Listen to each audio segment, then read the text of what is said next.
Deepak. He will talk on the guiding catheter, sir. Yes, sir. Thank you so much, sir. Good evening once again to each and everyone. It's my pleasure to be with you all. Shall take you through the choice of guide catheter, optimizing the guide catheter during angioplasty over the next 20 minutes or so. Now, we all know that guide catheter selection is the key to success in a coronary intervention. Now, when you decide on an angioplasty for the right coronary artery, see what exactly is the origin, the course of the right coronary artery is like. If it's a horizontal course, always you could go ahead with a Judkins catheter. Keep in mind that the support that you get while using a Judkins catheter is the least compared to most of the other guide catheters. Now, when you have a right coronary that goes inferiorly, the best choice would be the multipurpose catheter as seen in the second image. And when you have an upgoing right coronary artery, a Shepard-Crook RCA, the catheter should probably be an Amplatz catheter, or you could go for a hockey stick guide catheter. Now, this is an example of an upgoing right coronary artery, a Shepard-Crook RCA. You could see that there is a proximal CTO in the vessel with bridging collaterals.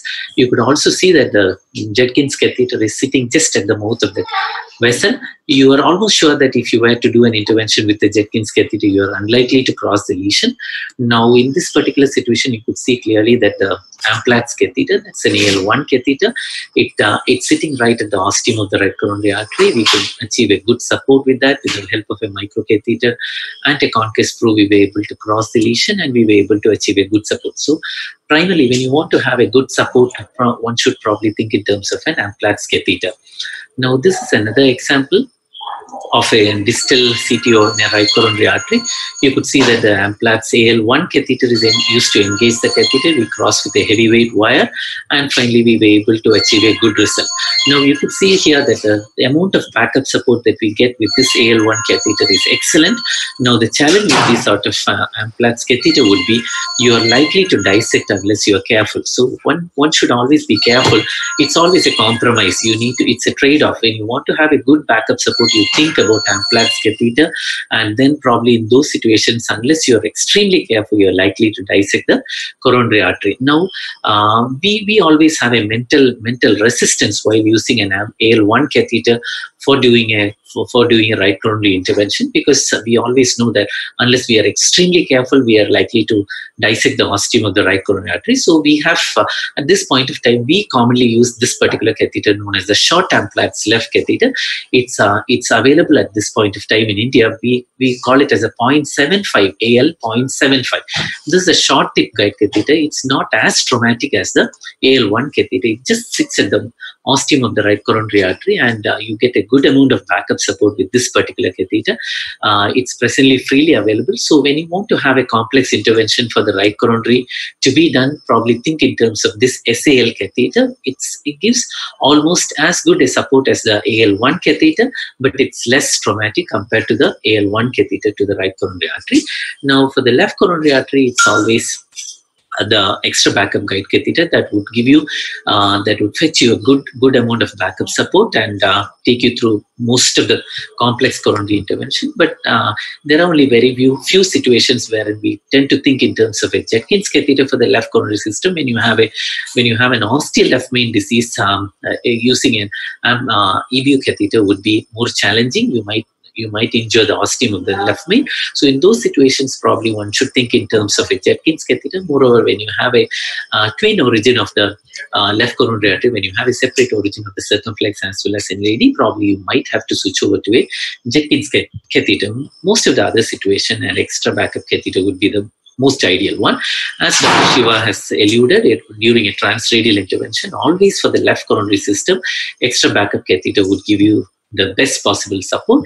And for the right coronary intervention, a Judkins catheter would give you a good support, but there are situations wherein you might need a extra backup support for the right coronary intervention. Those situations you could use this Hikari catheter, wherein you have a secondary curve for a good secondary curve for this catheter. It would hug on to the opposite wall of the aorta and fetch you good support. This is a tortuous proximal that it's the Tiger catheter we've used for the angiographic evaluation. In the second top image, you could see that we've tried to engage with the Judkins catheter. You could see that it's just sitting at the mouth. It would definitely not give you any proper support for this intervention. And the third image, you could see the Ikari catheter from the Terumo. You could see that it's seated properly in the coronary artery. It's getting support from the opposite wall of the aorta, which would give you a good backup support for the complex coronary intervention. Now, one should always know about the stiffness of the guide catheter. We have two EBU catheters, extra backup catheters from the Medtronic, the green one, and the blue one from the Cordis. Matthew Samuel sir would always prefer the Cordis catheter because he feels that in a very complex lesion, it's a very stiff catheter. When you continue to work on for half an hour, 1 hour, it doesn't become soft. But we mostly prefer using the EBU catheter from the Medtronic just because it's a less stiff catheter, less traumatic, and so we prefer using the Medtronic EBU catheter. And also one should keep in mind that the tip curve, the primary curve, is little more extra for the Cordis catheter. If you're used to a 3.5 EBU catheter, if you want to switch over to a Cordis catheter, probably one should think in terms of a 3 catheter because the tip length is little bit more for the Cordis catheter compared to the Medtronic EBU catheter. And when you think about the left system, when you want to go for a Amplatz catheter, you should know that different companies have different shapes and different lengths for an Amplatz catheter also. Now, coming to the anomalous right coronary artery, how to engage the anomalous right coronary artery? You have different options. In the first image, you could see that it's an Amplatz catheter. That's an AL1 catheter which is used to engage the right coronary artery. This right coronary artery is coming from the left coronary sinus. It has been engaged with the help of an Amplatz catheter. In the second image, you could see that we did the intervention from the radial approach, and initially it was easy to hook with a Tiger catheter. So we decided that we would try doing hooking with a Ikari catheter, which has got a curve very similar to the Jetkins. Similar to the Tiger catheter. So that's the Ikari catheter. With the help of this catheter, we were able to complete the intervention for the anomalous right coronary artery, which is arising from the left system. This is again an anomalous coronary, right coronary from the left side. We have engaged with the Ikari catheter, and you could see in the lateral view, right lateral view, how the catheter sits well inside the anomalous right coronary artery for the intervention. Now, one could also go for a left Jetkins catheter and an Amplatz AL2 catheter when you find it challenging to engage the vessel. This is an anomalous right coronary from the left system. In the second image, you could see that the origin of the vessel is almost a slit-like thing. In the second image, you can very clearly identify that. In this sort of slit-like origin of the anomalous right coronary artery, engaging and having the intervention is challenging. You might encounter pressure dampening. So get the wire deep inside the vessel and try to slowly disengage the guide catheter so that you might not injure the vessel. Now, one could also use an extra backup guide catheter for engaging the anomalous right coronary artery, which arises from the left system. So a Jetkins catheter, a left Jetkins catheter would be useful, an extra backup catheter would be useful, and an Ikari catheter as well as an Amplatz catheter would be useful in situations wherein you have an anomalous origin of the right coronary artery. Now, regarding grafts, you have the right-sided grafts as well as the left-sided grafts.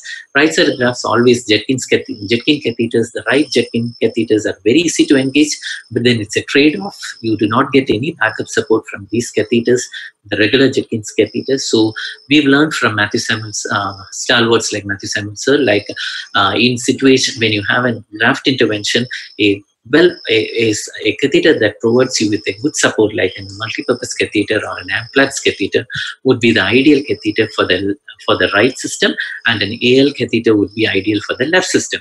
This is a right coronary, a vein graft to the right coronary artery, which is totally occluded.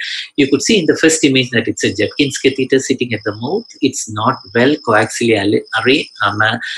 aligned to the vessel. You could see in the first image. In the second image, you could see that it's a multi-purpose catheter which is sitting well inside the vessel, and we could easily complete the intervention with the help of this multi-purpose catheter. So just to highlight the fact that it's easy for us to engage with a Jetkins catheter, but when you want to have a distal protection device, when you have a good backup support in those situations, a multi-purpose catheter would be the ideal one for the graft arising to the right coronary artery. For the graft arising to the left system, and Amplatz catheter would be a good option. Here you could see that this is the osteal stenosis of the graft to the left anterior descending artery. That's the AL AL1 catheter, which is sitting snugly at the ostium. We could get proper support. It was a difficult intervention. It was a tight stenosis there. We had to use a cutting balloon and finally achieve a good flow in the left anterior-descending artery.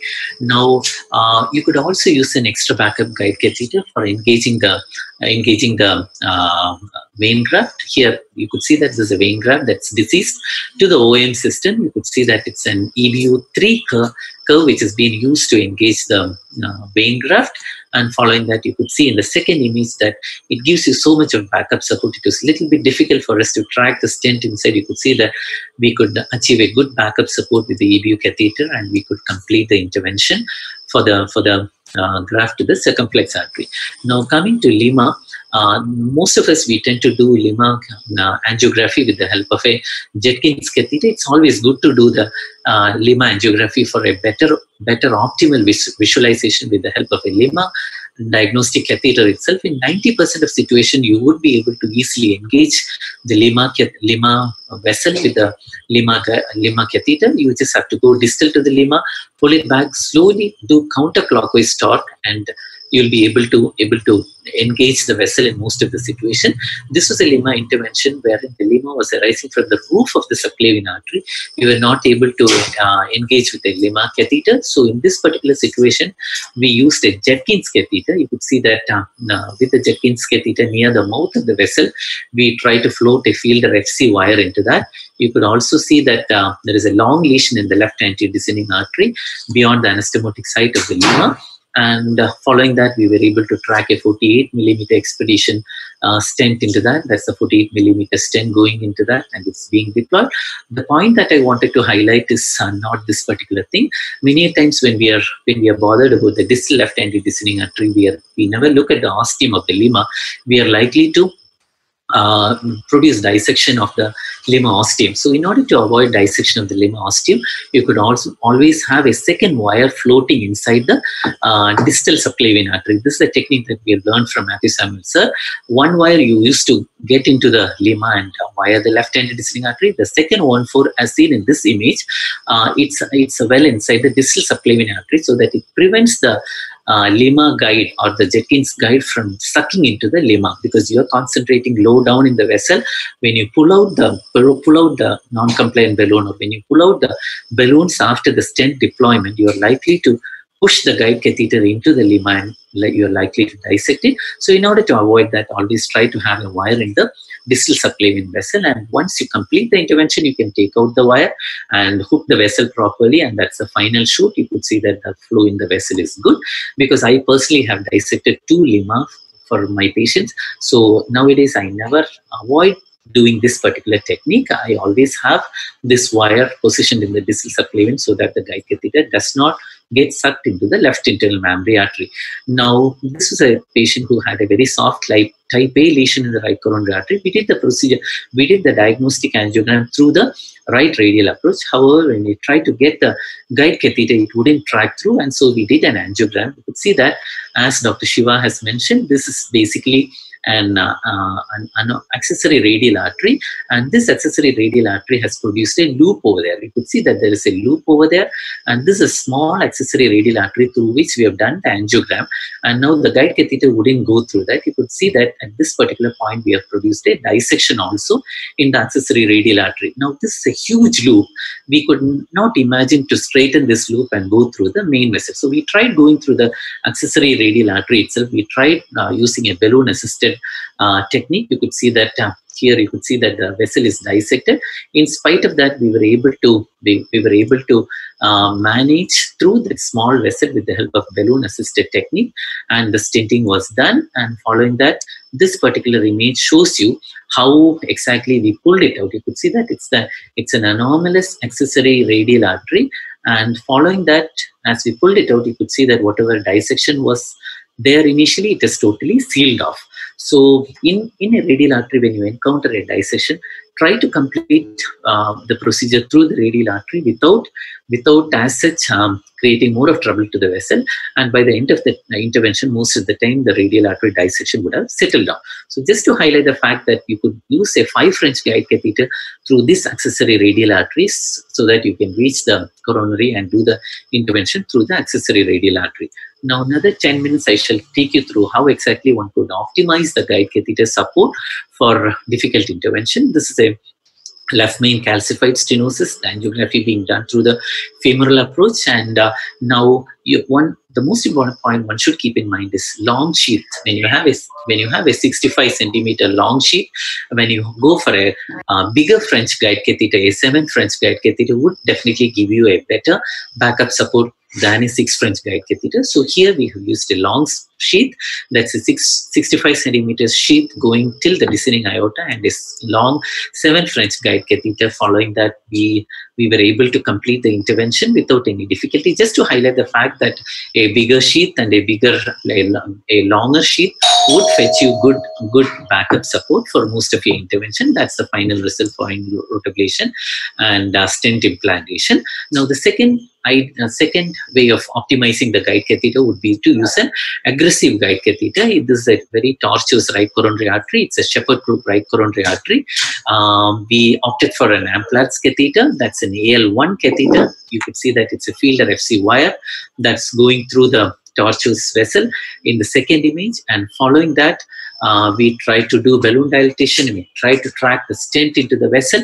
We were not able to track a long stent into the vessel. Now, finally, we used a buddy wire. We used 2 wires, and finally, we were able to get a 38 millimeter stent into the vessel with a good backup support, a aggressive backup support with the AL1 catheter, and we deployed the stent. However, once we deployed the stent, we found out that distally there was a dissection. So the problem again was to get a next stent distally through the 38 millimeter stent. We tried to negotiate a shorter stent through the first stent. It was not going through. Fortunately, with the help of a buddy wire support, we were able to track the stent. The stent could slide in through the first stent distally, and we were able to deploy the stent. And you could see here that the amount of tortuosity in the right coronary artery, it's a Shepherd Crook artery. We were able to manage this particular angioplasty just because we used an aggressive guide catheter with a good backup support. So when you want to have a Shepherd Crook right coronary artery, you could always go for a good guide catheter support. You could also offer an EBU guide catheter. In this Shepherd Crook right coronary artery, there was a distal stenosis in the PLV branch, so we used a 3-curve EBU catheter. So you could use an extra backup catheter for the right coronary system also. However, make sure that it's a 3.5 curve. It's a short curve. A 3 curve has been used to engage the right coronary artery, and following that, we were able to easily complete the intervention. In the first image here, you could see that the EBU 3 catheter has been engaged. In the second image, you could see that the stent is being deployed. Finally, one should always make sure that before you disengage the guide catheter, make sure that the wire is never out, because in the last shoot you might produce a dissection of the vessel. So keep the coronary wire, O14 wire, halfway in the right coronary artery when you do the last shoot, and following that, disengage the guide catheter as well as the coronary wire to make sure that you are not in a bad position in case you produce a dissection of the vessel. Now, the third technique of optimizing the guide catheter support would be to Amplatz the guide catheter. We were working with a Jenkins catheter with no backup support at all.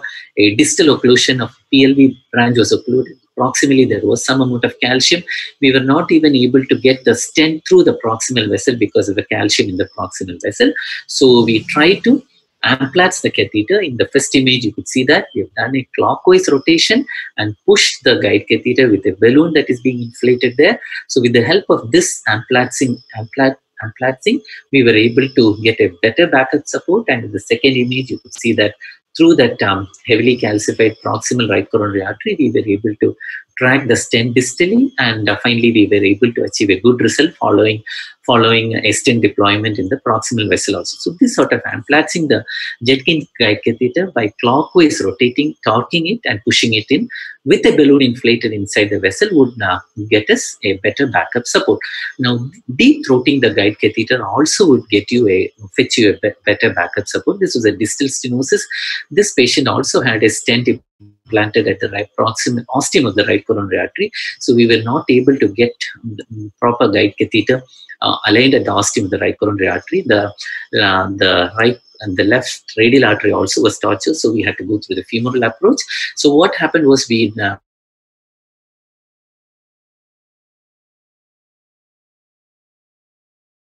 wire and then disengage the diagnostic catheter, remove the diagnostic catheter, and over this wire we tracked a 4 French catheter, the Kiwami catheter. Presently I believe it's not available here in India. That's a 4 French catheter which is used to engage the right coronary artery over the 014 wire, and then following that we were able to deeply engage this particular Kiwami catheter deep inside the right coronary artery, and then through this 4 French catheter we were able to get a stent distally deployed, could achieve good results.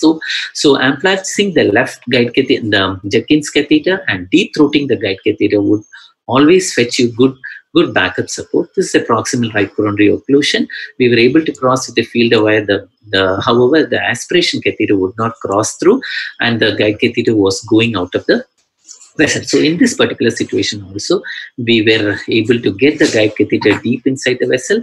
Following that, we were able to do a proper aspiration of the catheter, proper stent deployment, and then we were able to achieve a good result.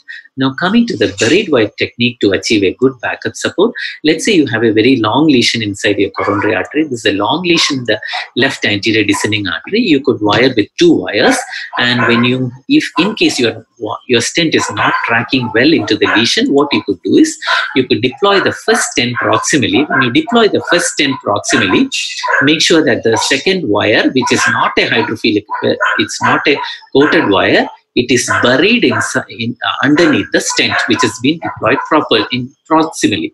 Now you would get a good anchoring of the guide catheter, and then you could get a good anchoring of the guide catheter, and then you will be able to track the second stent distally into the vessel. So this is just the buried wire technique, wherein you could have a better backup support and you could get the intervention done.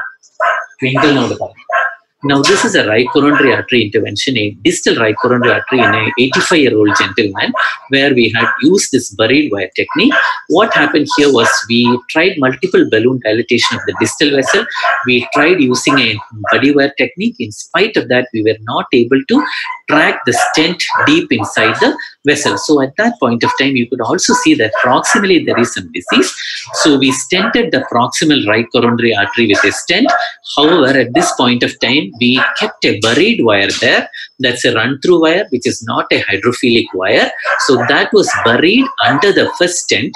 So that would anchor my guide catheter. And then with the second wire, with the help of the second, with the anchor wire technique, we were able to get the stent distally into the vessel. You could see that as I am pushing the stent inside the vessel, the guide is not backing out, it's sitting there properly. So with this buried wire technique, we were able to complete the intervention in this particular patient.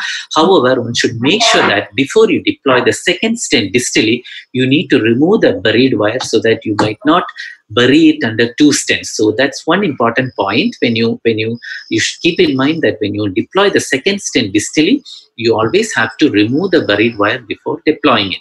And one should also keep in mind that it should not be a coated wire, so that pulling it out might be dangerous in those particular situations.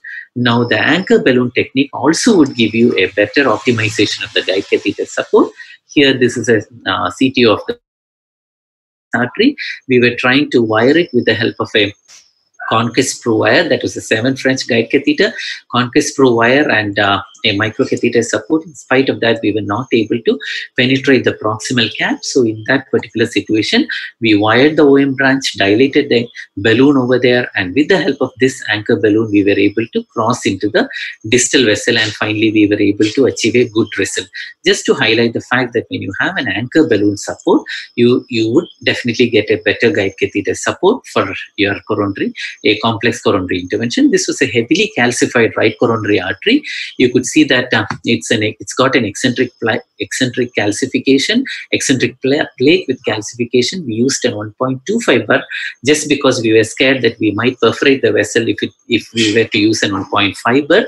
So after burring, we were not able to track the stent into the vessel.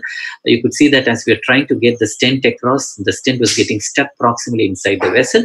So we used a anchor balloon technique. A wire has been positioned inside the RV branch. A balloon has been inflated there. With the help of the anchor wire technique, anchor balloon technique, we were able to get the stent distally across, and we were able to deploy it. The usefulness of guideliner has been highlighted by Matthew Samuel, sir. This is an anomalous right coronary artery. We were able to do the angiogram with a Tiger catheter through the radial approach. Then we used a Judkins catheter to engage the anomalous right coronary artery. Now you could see that it's just at the mouth of the right coronary artery. You're sure that it's not going to provide you any backup support. In the third image, you could see that in spite of using a body wire support, we were not able to track the stent into the vessel.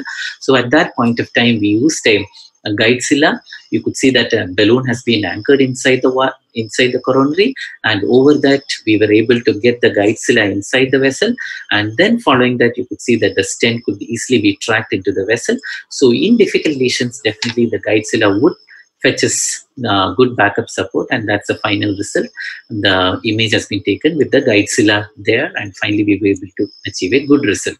Now this guidezilla, it's an expensive device. You could also go for a mother and child technique. It's a cumbersome technique, but then you could use a heart rail 5 French catheter through the 6 French guide catheter and get the procedures done. Only challenge would be it's a cumbersome procedure. You need to remove the Y connector, you need to attach the hemostatic valve, and through that you could go distally, and it could be used as it's very similar to the guidezilla. Now this is a distal right coronary artery occlusion. The stent was not tracking through, so we used an poor man's guidezilla. That's the mother and child technique. A balloon has been dilated distally, and over the balloon we were tracking the 5 French heart rail catheter distally, and through that catheter distally positioned inside the vessel, we were able to track the stent distally, and finally we were able to achieve good result. So these are few techniques that would help us to achieve better backup support with our guide catheters. Also, you could have trouble with the child catheters. Also, you could have trouble with the guidezillas. Also, this is just an example, and I'll stop with that just to highlight the fact that you could have dissection unless you're very careful with the guidezilla or the child catheters. You could also have air embolism with these catheters. This is an acute inferior wall in my patient who had a circumflex stenosis. It's a very short, discrete stenosis, but somehow we were not able to track the stent into the circumflex artery. So even with the help of body wire, the stent wouldn't go in. So we used a guidezilla. You could see that the guidezilla is being positioned, and now in the second image you could see that there is some amount of staining in the roof of the left main. So we found out that there was dissection of the left main. You could see here in the first image as well as the second image, we have dissected the left main. So what we did first was to stent the left main into LAD. We wired the LAD, stented the left main into LAD, and then we crossed through the stent struts into the circumflex artery, opened it up, and finally we were able to get the stent inside, and we were able to deploy it distally, and that was the final result. Just to highlight the fact that one should be very careful while using these sort of guide extension catheters, so that you might not encounter air embolism with this guide extension catheters, as well as dissections could be avoided while using these sort of catheters. So these are several techniques to increase the guide catheter support. One could use a long sheath. You could use a large size guide catheter for a better support. You could do a deep intubation of the guide. You could amplats it. You could use multiple body wires. You could use a buried wire technique.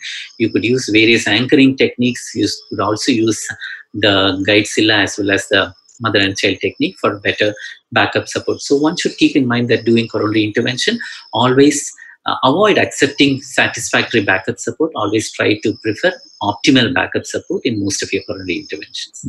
Thank you so much.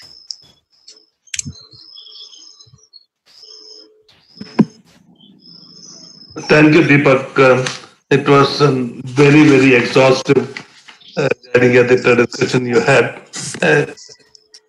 Still, there are about 175 people attending the webinar. Just to warn the people, I want all of you to forget the second part of Deepak's presentation. The high-risk cases and difficult cases, unless you are doing at least 100 cases a year, don't try any of those techniques, because you need a lot of dexterity, you need a lot of experience before you can start embarking on the second part of Deepak's presentation and lecture. Because manipulating all those devices and using ambulancing the guiding catheters and all are technically very challenging, and the risk of the procedure is also very high. The last part, using GuideLiner or GuideZilla can solve most of the problems which arises out of difficulties what we have without having optimal support from the guiding catheter. That would be my first choice, then using all those techniques which Deepak described. For the beginners, once you are experienced, you are doing 100 cases per year, then you can go on. This is about the Lima catheter, Lima dissection at the hospital. As Deepak said, using the two-wire technique is extremely good. You should always try. The main reason is Lima invariably would be grafted to the LAD. And working on the distal anastomosis or the distal part of the ostium of the Lima is not visible to you at all. The maximum amount of dissection happens when you start moving the balloon and stent at the site of where you need to be working, that is at the anastomosis or distal to the anastomosis. Those are the areas generally we'll have trouble in LAD Lima anastomosis. When we are working there, your visibility at the ostium of the Lima is totally away from your vision. So what happens guiding catheter, you will never realize. Only at the end of the procedure, you will realize. So using a second wire in the subclavian artery will prevent that anxiety, and you can be rest assured that problem is all probability avoided. Or as I mentioned about the usage of GuideZilla or GuideLiner, that also can be done even in the left main ostium. Lima ostium. You can advance a GuideZilla there, and that would prevent the movement of the guiding catheter into the ostium, and that can avoid this problem. And coming to the usage of Amblat for the right coronary artery, Amblat for the Lima graft, he mentioned about using multipurpose as the first choice. And the short EBU, that is 0.75 EBU, also can be used. You can try very often. That is very helpful for the venous grafts engagement and interventions. Yes, sir.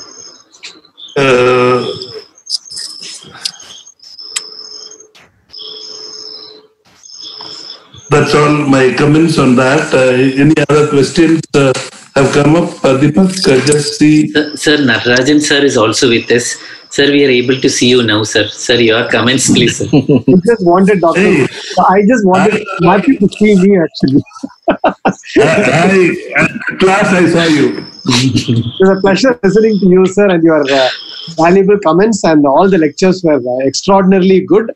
Deepak, somebody asked you. I'll just read out a few questions for you to answer in case you didn't see the chat box. The buried wire technique was an extraordinarily useful information that you gave to all of us. Somebody asked a question.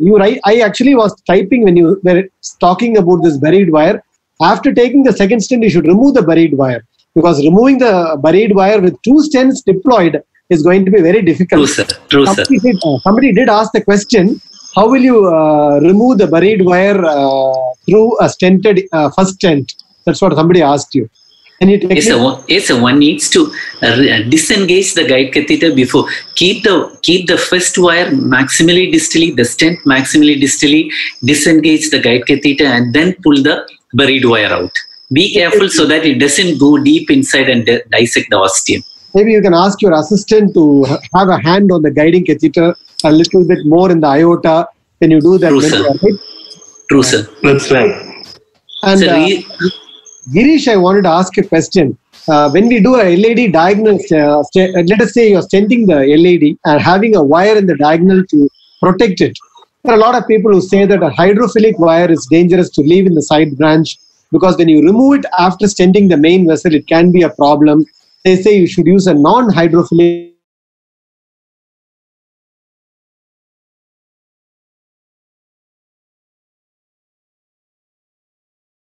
This issue of jailing a wire with a hydrophilic wire, we talked about it in the early days, because those days the hydrophilic quality we get was not available. It was a coated wire which used to shave off when you pull the wire underneath the stent. The present generation, the hydrophilic wires or hydrophobic wires, it doesn't happen at all. So we can be absolutely certain about it. I don't know if any of you are using a wire called the All-Star wire, which is a very good support wire.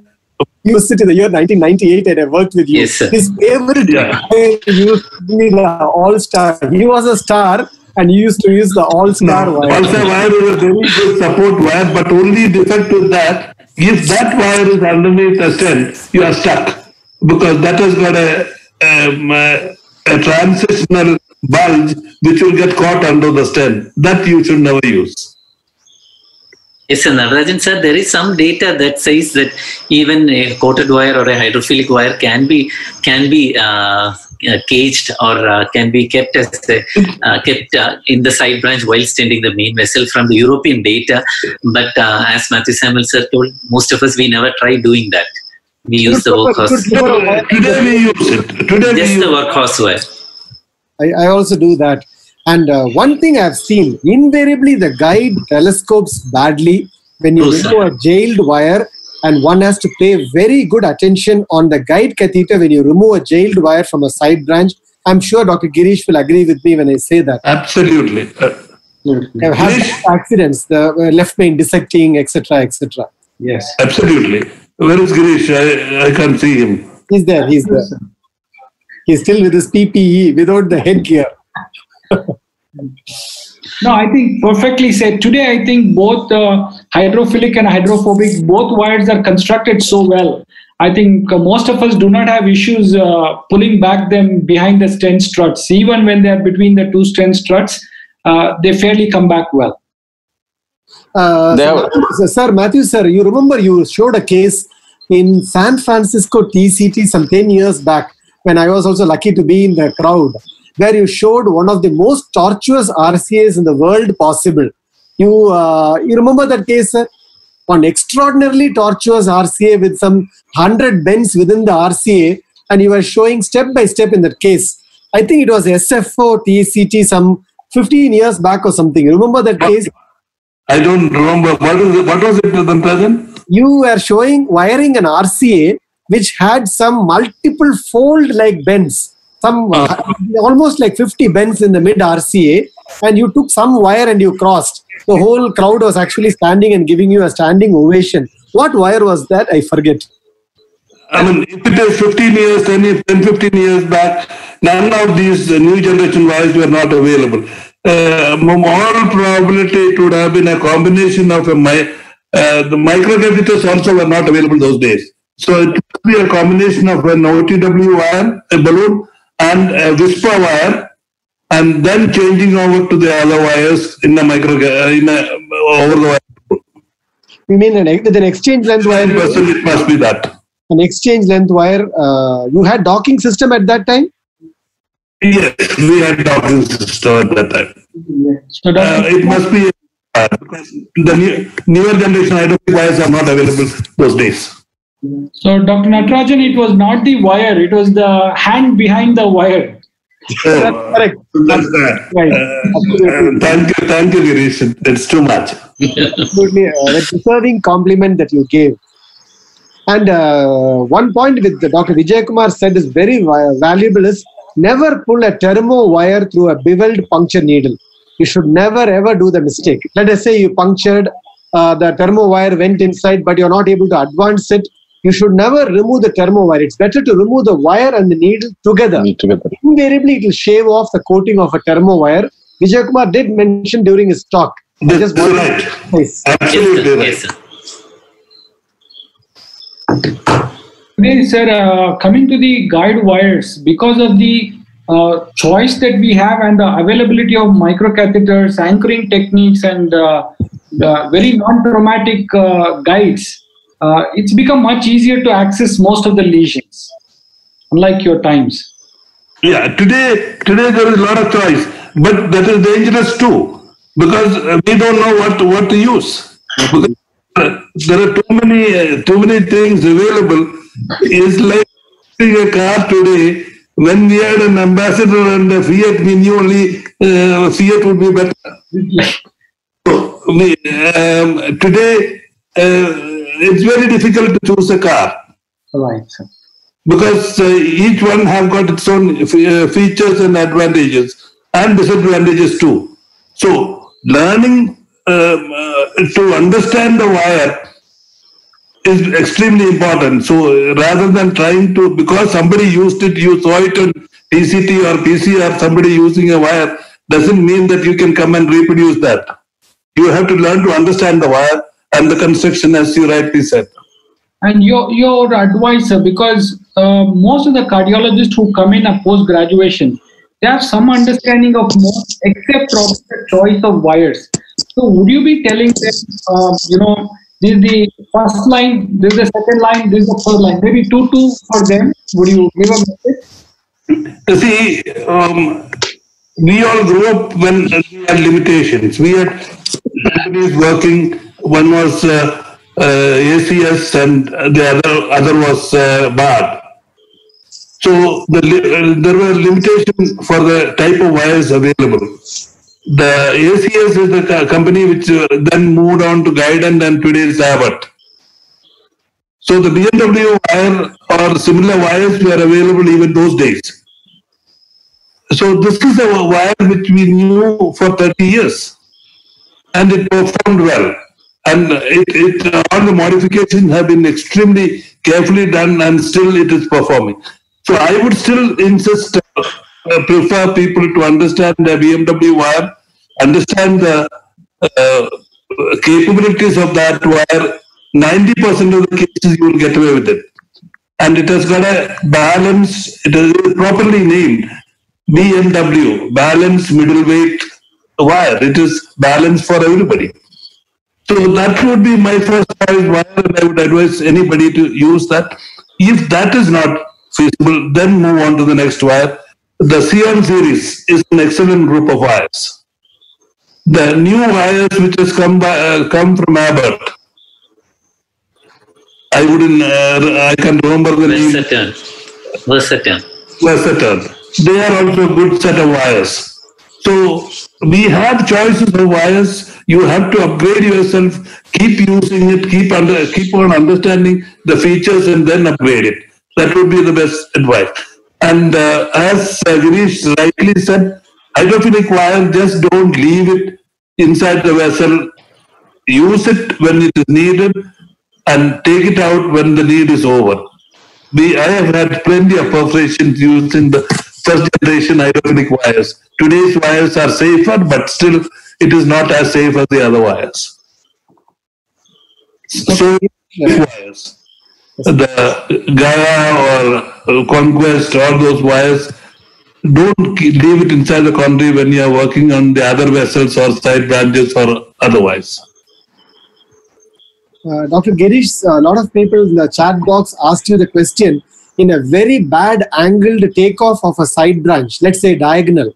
What is your trick? Which wire? How to get into the side branch? Because all the time the second wire keeps going into the main vessel.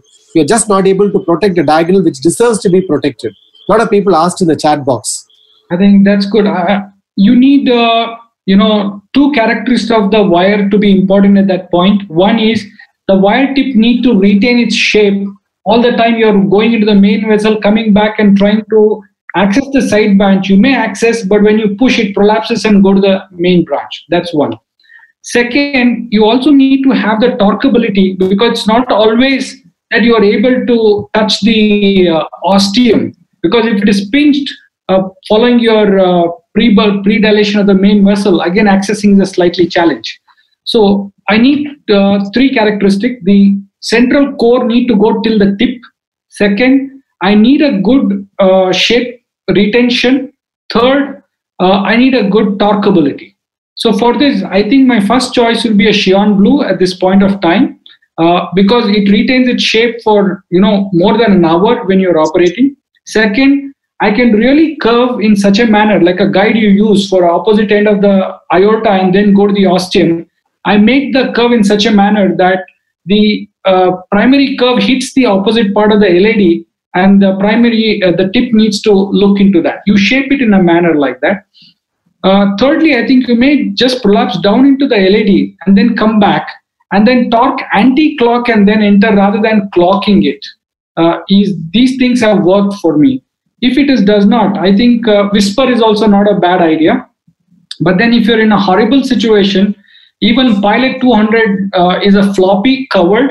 If you bend the angulation correctly, you'll be able to access most of these side branches. You answered most of the points extremely well. A lot of times the wire actually prolapses on the way back from the LAD rather than going in. Absolutely, very, very well said. And as you correctly said, the bigger the curve that you make, you may enter. Thereafter, you may have problems. That is when I remember Dr. Matthew's advice. Allow the wire to find its way. Don't try to push beyond a point. It has entered the diagonal. Facilitate the wire from going rather than being heroic in pushing is what he used to tell way back 22 years back when I worked with him. Allow the wire to find its way. That's what he used to tell. When you make awkward shapes to get into the vessel, you have to be very patient to let it find the way to the distal vessel. I hope sir will agree with me. Absolutely. Still it goes good. You have to guide the wire and you have to have the patience to wait the wire to behave. As soon as you give the torque, it doesn't reflect at the tip. You should slowly give the rotation and allow the tip to take the access into the side branches. Sometimes the secondary curve also can help. The primary curve, rather than making the primary curve bigger, retain a small primary curve and give a supportive secondary curve would be a better technique to access a side branch. I did see Shiva in between. Shiva, you can also comment. It is not your subject of talk, but you are experienced enough to comment. I agree with you. The statement that the issue with the hydrophilic versus non-hydrophilic settled. They have done a microscopic study and proved that hydrophilic wires of present standard have not peeled off. And whatever K.U. Narajan said, that once you make a curve for the entry, that it becomes disadvantage to further progress. Now, as Dr. Matthews said, allow with the wire, it will automatically go. When you put a side branch wire, you need not go all the way down. Just keep it just across, because still the rodeo part. Because you cross more distal, then you gyrate and you may peel off. So just pass across and keep it as minimum as possible. And now you have a better choice of wires, but there is a warning given by Dr. Matthew that Gaia 2 is a good wire, but definitely not a first choice. You need to have a learning curve with the Gaia Pilot 200 again. The current pilot standard, suddenly there is quality is dipped down. So we need to be little. So each time the change is happening with the wires which we have accustomed. There is a change in profile also. You need to keep on testing their profile, your friendliness with it. Suddenly the wire which you are accustomed, suddenly there may be some change in their design, or that you need to have you need to have the touch sensitivity. That is how I think everybody should have. The Sion suggested by Girish is also a good choice, and Whisper for tortuous vessels, again a good choice. I think now we have plenty of choice, but like Dr. Matthew said, one should know which wire works for him and keep moving. Just before you close, or before another comment, I saw suddenly a remark from one Dr. Nikhil. This is the best webinar he has attended in last few months. Deepak, thanks to you. Congratulations. I think this is a great credit to keep the topics and involved Dr. Matthew also. Sir, reminding the next session also. Yeah. Next Thursday, Natarajan sir is always there. Next, tell them everybody to limit themselves to the slides to time the presentation, because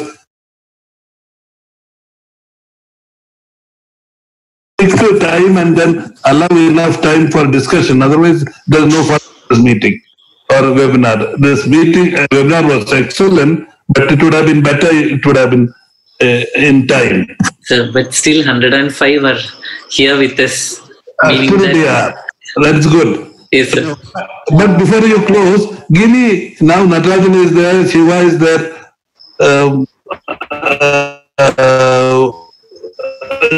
Girish is also there, you are there. What is your take on, should we plan? I mean, a lot of negative reply I have received from all the international faculty for India Live 2021 for February. Should we try hoping the vaccine will be ready by then? What do you all think? Very unlikely that we may have visiting faculty from abroad. By February, the pandemic is unlikely to settle to such an extent that you will have your usual quota of international faculty. You will have to do away without them. Maybe it's worthwhile postponing by a few months. Don't take a decision so early of postponing it to 2022. You can always wait for a few months and see how things evolve. They have not even taken a decision regarding the National CSA conference, which is due in the first week of December. So you have 2 extra months of cushion available. So you can always wait a little bit before we make a decision, is what I feel. Yes, sir. Yes, sir. I do feel vaccine is a remote possibility in February. So if you take a buying time of another extra 3 months, maybe second or third quarter of third quarter or fourth quarter of 22. Fourth quarter will be very late.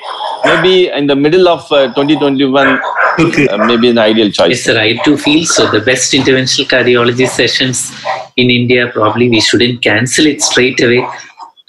Wait for a while and then decide on that. Okay. Shall we wind up today? So you didn't tell. One last point you can actually mention to the younger people about concertina with wires. In a tortuous vessel, when you have concertina, you always used to teach that you remove the soft part of the wire little more backward. Withdraw the soft part of the wire, and if it is concertina, it disappears. Otherwise, people unnecessarily end up stenting a vessel when it is actually not needed. I remember it very often. Absolutely, Rajan. Absolutely. And I hope all of you understood what Natarajan was trying to explain. Back and try to relieve the concertina and not take it out fully, but to keep the tip of the wire in the beyond the lesion, and then try to see how the wire behaves, the vessel behaves. Correct, sir.